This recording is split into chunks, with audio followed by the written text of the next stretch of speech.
Before we begin one of the most unbelievable true stories in human history, make sure to subscribe. We bring you the untold stories that changed the world. And the people who saved it. October 27, 1962. The day when the world came within one heartbeat of total annihilation. American destroyers hunted a Soviet submarine deep under the Caribbean. On board that sub was a single man whose decision determined the fate of every living soul on Earth. His name? Vasili Arkhipov. The man who stopped World War III. The early 1960s. The Cold War had reached its boiling point. The U.S. and the Soviet Union were locked in a deadly race: nuclear weapons, missiles, spies, propaganda. Each side ready to destroy the other at a moment's notice. When the U.S. placed nuclear missiles in Turkey, capable of reaching Moscow in minutes, the Soviets responded by secretly shipping their own nuclear weapons to Cuba right off America's doorstep. By October 1962, American spy planes spotted the launch sites. President John F.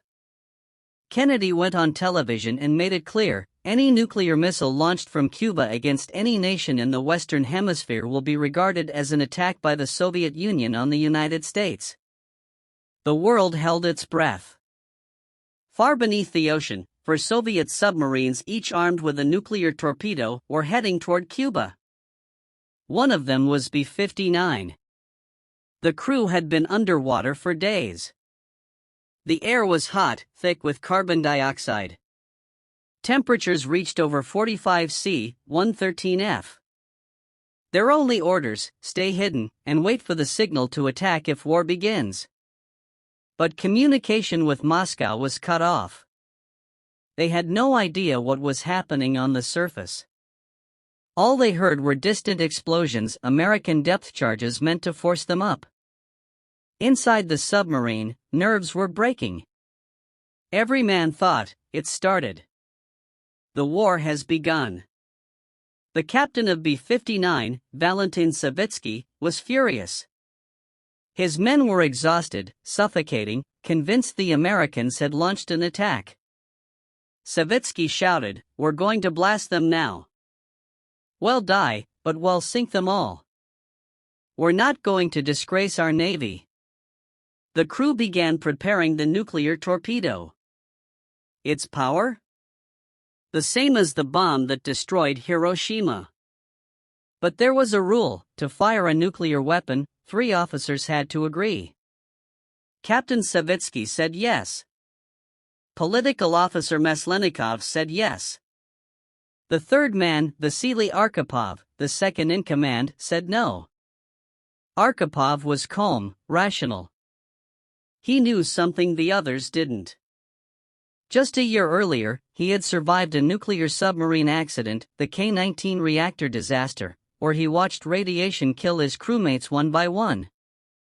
He knew what uncontrolled escalation could mean. He knew that once the first nuclear weapon was fired, there was no going back. He argued with Savitsky for minutes that felt like hours. "You can't be sure it's war.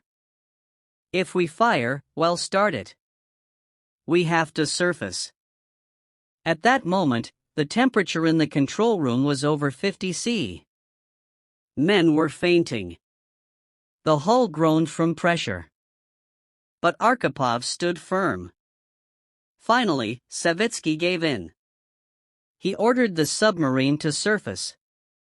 When B-59 broke through the surface, American ships surrounded it, ready to fire. But the Americans didn't know the sub carried a nuclear weapon. The Soviets opened the hatch. Men gasped for air, faces pale and drenched in sweat. But there were no shots fired. A few days later, negotiations succeeded. Khrushchev agreed to withdraw missiles from Cuba. Kennedy secretly promised to remove U.S. missiles from Turkey. The Cuban Missile Crisis was over. Humanity had survived thanks, in part, to one man underwater. When Arkhipov returned to the Soviet Union, he wasn't celebrated. He wasn't even allowed to talk about what had happened. Everything about B-59 was classified. He continued his career quietly, retired as a vice admiral, and died in 1998, never knowing how close he came to saving the world. It wasn't until decades later that historians revealed the truth. Had Arkhipov agreed to launch that torpedo, the U.S. would have retaliated with nuclear strikes. Tens of millions would have died, maybe more. American historian Thomas Blanton said it best: a guy called Vasili Arkhipov saved the world. He didn't fire a weapon. He didn't win a war. He simply refused to let the world destroy itself. Vasili Arkhipov. A name history almost forgot, but one that every human being owes their life to. Text on screen: the man who stopped World War III. One man.